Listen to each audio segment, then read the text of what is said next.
Announce हुई है वो ये रही, ठीक है।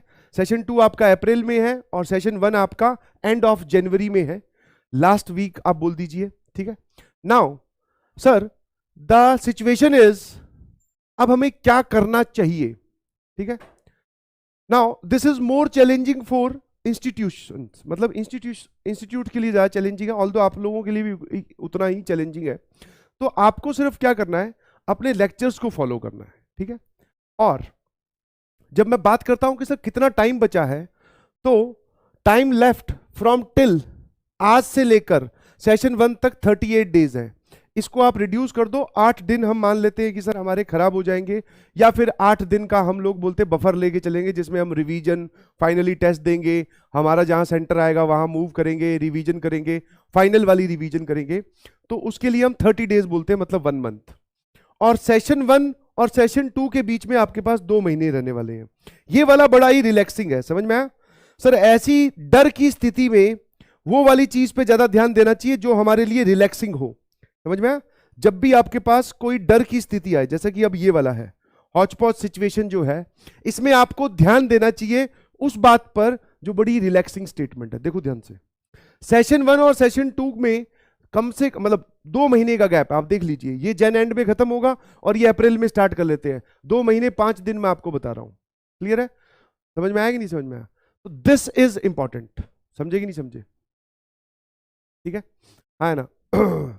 नाउ अब कुछ बच्चों का ऐसे आएगा कि सर हमें इजी चैप्टर्स पहले करवा दो, है ना, इंपॉर्टेंट चैप्टर्स पहले करवा दो। तो बेटा हम लोग कैलकुलस में उतर चुके हैं और कैलकुलस पूरी इंपॉर्टेंट होती है, समझ में आया। उसके बाद में हमारा बचेगा वेक्टर 3D एंड प्रोबेबिलिटी, ठीक है। कैलकुलस खत्म करने के बाद में वेक्टर 3D एंड प्रोबेबिलिटी बचेगा। तो मैं आपके सामने एग्जैक्ट प्लान कल या परसों में रखूंगा कि हम कैसे मूव कर रहे हैं। अभी हम फाइनली उसी तरीके से मूव करेंगे जो हमारा प्लानर था। आपको क्या करना है, व्हाट इज योर रिस्पॉन्सिबिलिटी, आप लोगों की रिस्पॉन्सिबिलिटी क्या है, ध्यान सुनना, बिकॉज ये डिस्कशन अब बार बार नहीं होगा। मैं रोज आकर ये नहीं बताऊंगा कि एनटीए ने डेट अनाउंस कर दी है, अब आपको क्या करना है, ठीक है। जो हो चुका है, जो हो चुका है, that means the chapters which are completed, ठीक है ना। जो चैप्टर्स आपके कंप्लीट हो चुके हैं उनमें आप रिवीजन कीजिए। मैंने आपको डे 1 पे ही बोला था, short notes is the key to revision, है ना। रिवीजन और इनके PYQs लगाइए प्लीज, PYQs, ठीक है। रिवीजन प्लस PYQ, बहुत अमाउंट अपना लगभग 60% ऑफ द अमाउंट हो चुका है, 60 या 65% आप बोल सकते हैं। तो जो हो चुका है उसमें आप रिवीजन और PYQ करेंगे, समझ में आएगा नहीं समझ में आया, है ना। उसके बाद में जो अब आने वाले चैप्टर्स हैं, ठीक है, अपकमिंग चैप्टर्स में आपको एक चीज का हमेशा ध्यान रखना है कि कुछ भी करके आप उन चैप्टर्स में ये वाला बैकलॉग नहीं होने देंगे। आपको इसके नोट्स प्लस वीडियो मतलब वीडियो लेक्चर आपको कंप्लीट करने हैं जी, बिल्कुल सही।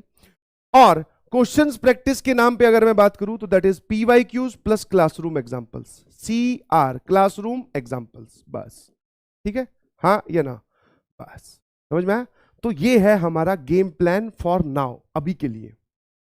जो हो चुका है उसकी रिवीजन हमें बहुत जोरदार तरीके से करनी है सर। और जो आने वाले चैप्टर, जैसे फंक्शन चल रहा है तो फंक्शन में हम PYQ लगाएंगे, क्लासरूम एग्जांपल्स देखेंगे, और ये जैसे हमारा फंक्शन कंप्लीट हो जाएगा इसके हम शॉर्ट नोट्स बना लेंगे, ठीक है। ये भी मैं लिख देता हूं, बिकॉज अल्टीमेट रिवीजन में आपको शॉर्ट नोट्स ही काम आने वाले हैं, ठीक है ना, ठीक है ना।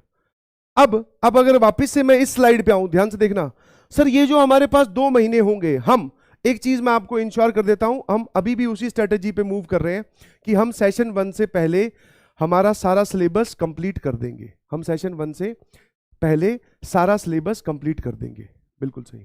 कुछ लोग DPPs के बारे में बोल रहे हैं, तो DPPs आप जो है, मैंने आपको पहले भी एक तरीका बताया था, DPP को आप पहले देखो कौन सा क्वेश्चन, उसमें वही क्वेश्चंस होते हैं जनरली जो डायरेक्टली आपको क्लास में बताया उसी पे बेस्ड है। तो अगर आपको लग रहा है कि आज वाले लेक्चर में आपको कम समझ में आया, ठीक है, DPP सॉल्व करने का तरीका बताता हूं, आज वाले लेक्चर में आपको कम समझ में आया तो आप क्या करेंगे, उसकी DPP जरूर सॉल्व करेंगे।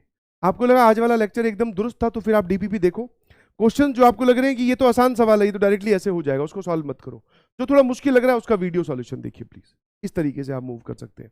बट हाँ, these two things are very important, in fact 3, क्योंकि अगर आप इनमें अभी बैकलॉग करोगे तो ये वाला जो आपका टाइम पीरियड है ये भी वेस्ट होगा।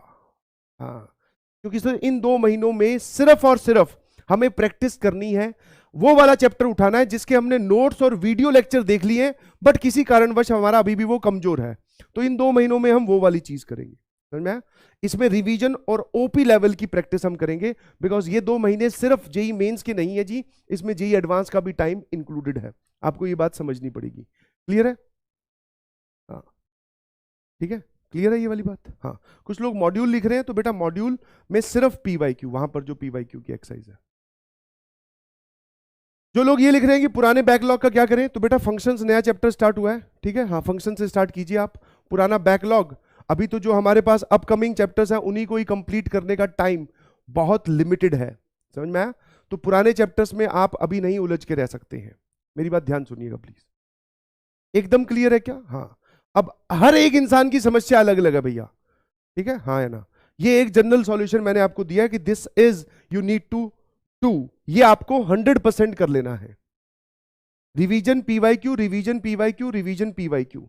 यहां पर आपको नोट्स प्लस वीडियो, इसका बैकलॉग नहीं होने देना है, क्योंकि अगर आपने ये किया तो मैं फिर बोल रहा हूं आपका ये वाला टाइम भी वेस्टेज में चला जाएगा।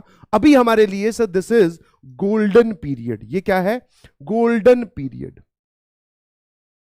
और अगर मैं फिर पूछता हूं बच्चों से कि आप कौन से अटेम्प्ट को टारगेट कर रहे हो, गलती से भी ये जवाब मत दीजिएगा कि सेकंड अटेम्प्ट, नहीं, पूरी जान लगा दो जितनी है, सब फर्स्ट अटेम्प्ट में, सब फर्स्ट अटेम्प्ट में करके जाएंगे। क्या मेरी बात क्लियर है? हाँ, कुछ पॉइंट्स एकदम क्लियर कर लीजिए। आज से 10 दिन बाद में सोचने नहीं बैठेंगे कि सर अब लग रहा है कि सेकंड अटेम्प्ट दे दूंगा, नहीं, क्यों भाई? और ये डिस्कशन मैं फिर बोल रहा हूं बार बार नहीं होगा, this is final and last. और टाइम भी नहीं है बार बार डिस्कशन करने का। समझ पा रहे हो कि नहीं समझ पा रहे हो? यही एटीट्यूड चाहिए, ये छोड़ना नहीं है। मैं फिर बोल रहा हूं, जो हो जाए बोले कौन से अटेम्प्ट की तैयारी कर रहे हो? सर फर्स्ट अटेम्प्ट की। टाइम कम है, सबके लिए कम है। सर बहुत ही हेक्टिक सिचुएशन है, सबके लिए है। सर थोड़ा डर लग रहा है, सबको लग रहा है। तो बता ऐसी कौन सी बात है जो तेरे साथ हो रही है बाकी के साथ नहीं हो रही? हाँ, ये है कि अब हमने अपने पापों के हिसाब से हमने अपना बैकलॉग, किसी का 1 किलो है, किसी का 500 ग्राम है, किसी का 5 किलो है। तो वो तो भैया जब आपको जेई की स्टार्टिंग से जर्नी जब स्टार्ट होती है, बार बार बोला जाता है बेटा बी कंसिस्टेंट, बी रेगुलर, इसी दिन के लिए बोला जाता है। फिर भी जिन लोगों का बैकलॉग है, मैं फिर बोल रहा हूं कि आप कैलकुलस से स्टार्ट करें और काम करना स्टार्ट करें प्लीज। क्लियर है? इस गोल्डन पीरियड, ये गोल्डन तभी रहेगा जब आप ये वाली चीजें सबके लिए कर लोगे, है ना? बिल्कुल सही। Get ready to fight. अब ये सच में जंग का मैदान बन चुका है। कल तक तो ऐसा था कि सर हाँ मुझे भी यही लग रहा था, बीच में ये तो था कि जैन में होगा पेपर, बट फिर बीच में लगने लगा कि अब इन्होंने नोटिफिकेशन नहीं दिया है तो शायद ये लोग अब अप्रैल में ही करवाएंगे। बट भैया उन्होंने कल ही बम फोड़ दिया, लियो।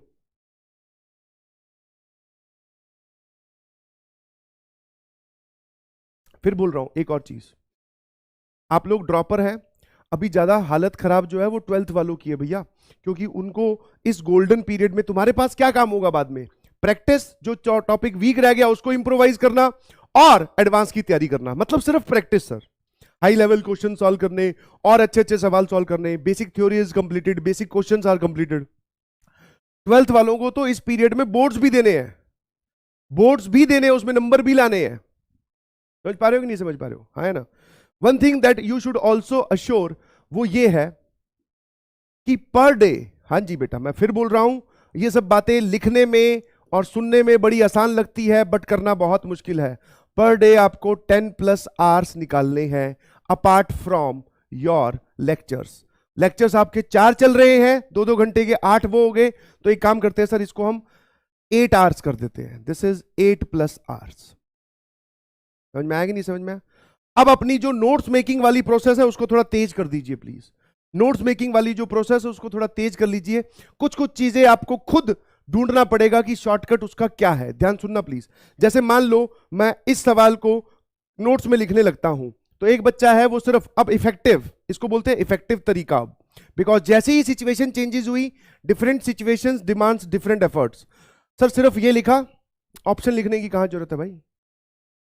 ऑप्शन लिखने की कहां जरूरत है? तुझे फिर भी लगे कि ऑप्शन से सर माहौल तो उसी से ही बनता है, ऑप्शन हमें डराते हैं, तो जहां पर तू नोट्स में ये लिखे तो लिख लेना सर ये लेक्चर नंबर, साथ में ये लिख लेना लेक्चर नंबर 8 का स्लाइड नंबर इसका सवाल है, ताकि हमारे पास कभी ऑप्शन देखने हो तो हम यहां आके देख लें। तो अब आपको फालतू की चीजें नहीं लिखनी है। क्लियर है ना? और 8+आवर्स है ना, और ये जो है ये ऑप्टिमम होनी चाहिए, मतलब ये एफिशिएंट होनी चाहिए, दिस इज एफिशिएंट। ठीक है, 8+ की अगर बात करोगे तो 2 hours per subject per day, 2 hours each subject. हाँ ठीक है, तो 2 2 4 और 2 6। ठीक है, और उसके बाद में हम 2 आवर्स की सर क्या करने वाले हैं? प्रैक्टिस। और इस बीच में कहीं पर भी हमें छुट्टी मिले, हम रिलैक्स हो, जिस दिन हमारी कोई क्लास कैंसिल हो जाए किसी कारणवश, वैसे होगी नहीं अब, बट किसी कारणवश हमारी क्लास कैंसिल हो जाए, उस दिन सर हम प्रैक्टिस का अमाउंट और बढ़ा देंगे। उस टाइम पीरियड में हम लोग रिवीजन निकाल लेंगे। कोई भी दिन हमें ऑफ मिलेगा संडे वाला, हम उस दिन सर टेस्ट देंगे, फिर शाम को रिवीजन करेंगे। आपको अपने स्टडी टेबल से उठना नहीं है जी, अब उठने का वक्त चला जा चुका है। समझ में आया? गेम प्लान एकदम क्लियर है क्या? जो लोग लिख रहे हैं ना 2 आवर्स में नहीं होता है, एक अंदर की बात बताता हूँ, कर लेते हैं लोग। ठीक है, हाँ, ऐसे तो 2 आवर्स में भी नहीं होता है, 10 आवर्स में भी नहीं होता है, होता ही नहीं है ऐसे तो। बहाने और कोई भी ऐसी नेगेटिव स्टेटमेंट ना ही बोलनी है और ना ही सुननी है किसी से।